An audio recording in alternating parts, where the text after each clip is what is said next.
So I went to IWM Duxford. While I was there, they happened to have an exhibition about the Battle of Britain, which you can see in the picture.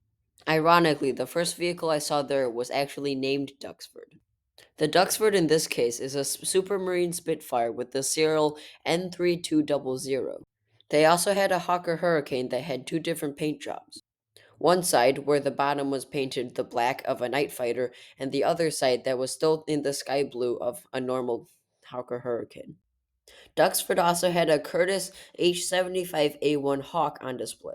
Surprisingly, this exact aircraft is airworthy as displayed on Duxford's 2021 Flying Day.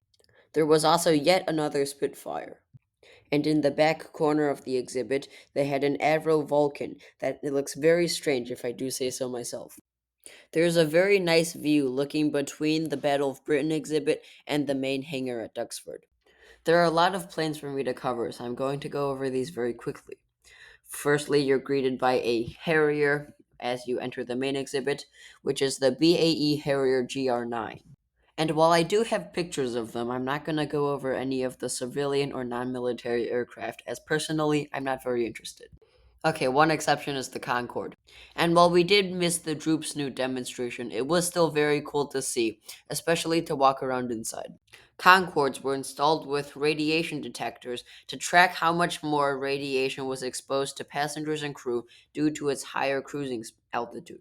We then went to the restoration hangar, where airworthy planes owned by donors were allowed to be repaired and stored in Duxford's airfields. So the first hangar had a Wildcat, or if it's the English version, then it's called the Martlet. It had a Gloucester Gladiator, a Curtiss Hawk, another one, a P-40 Warhawk, and a Corsair in the back.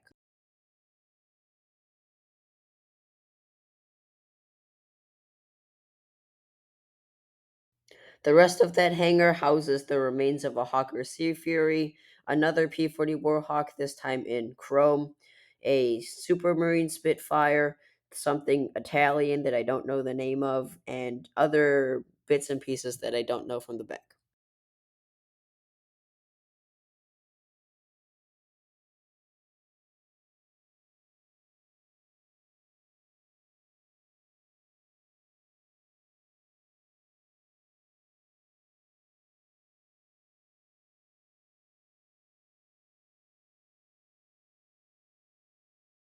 In another one of Duxford's hangars, there was a B 17, a P 47 Thunderbolt, and a PVY Catalina being restored. The P 17 has the markings of Memphis Belle and also another plane, which is kind of strange to see them combined into one. There's some interesting nose art on it, but I do like the teddy bear.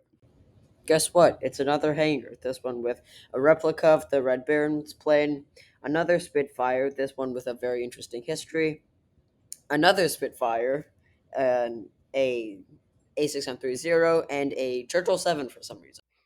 Just take 32 seconds of footage from this haul.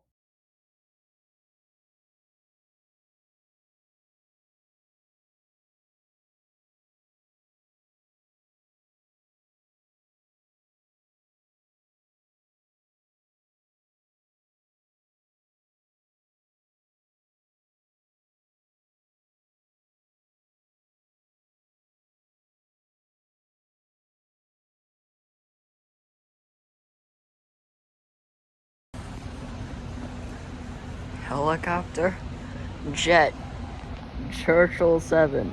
I think it's cool how a lot of these vehicles were used for different purposes, and while this is a civilian vehicle, I do like this helicopter just because it was part of the Point Reyes Bird Observatory. I feel very bad for the Spitfire. Just look at the landing here. Ah. Well, on to the next hangar, which is actually kind of cool to see because this is the reason I know about Duxford, which is their BF 109 that was crashed, and like the Hawker Hurricane that they painted two different ways down the middle, this one half is restored, half is unrestored, and they just have a very cool display for it. Look, a weird English helicopter thing. Okay, so in Duxford, they have this small little bookstore. It basically looks like a shed that has the words bookstore on it, but believe me, you want to go inside.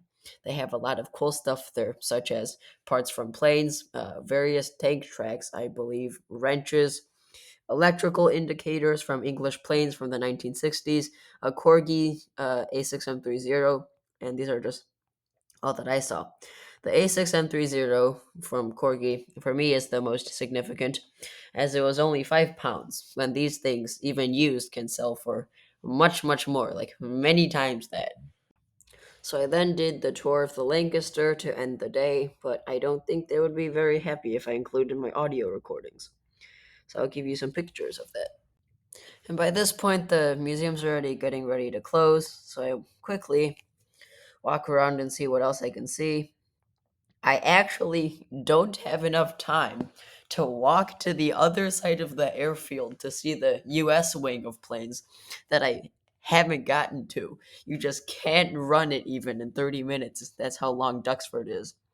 So I ended up settling for going back to one of the hangars I saw, and I feel like that was maybe a highlight for me because it's very cool to be alone with those planes and it's just quiet and you can walk around and read everything. There were maybe a couple people there. I feel like if there weren't anyone else there, like it's just me, that would be kind of scary. Okay, so now I have no footage for this part, but this is where the story gets good.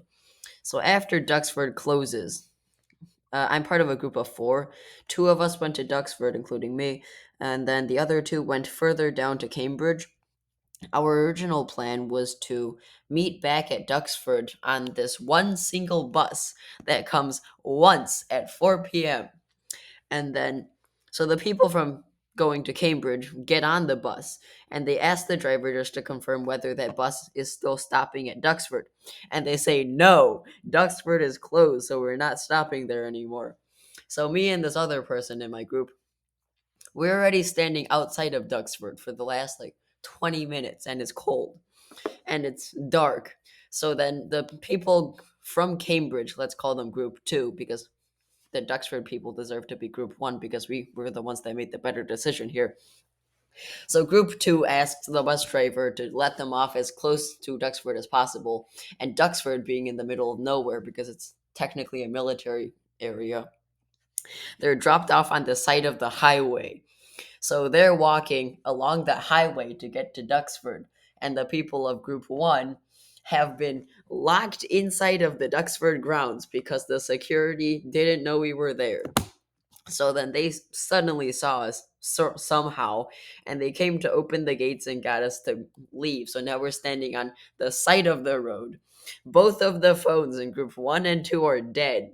So then I asked the Duxford people really quickly if I could charge their phone, and they let me charge my phone, which is very lucky. So that's the first stroke of luck for us. And then we, after a while, meet up and we're walking in the dark in basically the forest on this sidewalk along the highway. Whoever decided to put a sidewalk on the highway, I don't know. They're a genius. So we're walking, and then we find this biker, and we ask them where's the nearest like town, and they just kind of walk off. And then we, after a while, come across this house whose inhabitants graciously take us to a town that has a train that will take us back to London.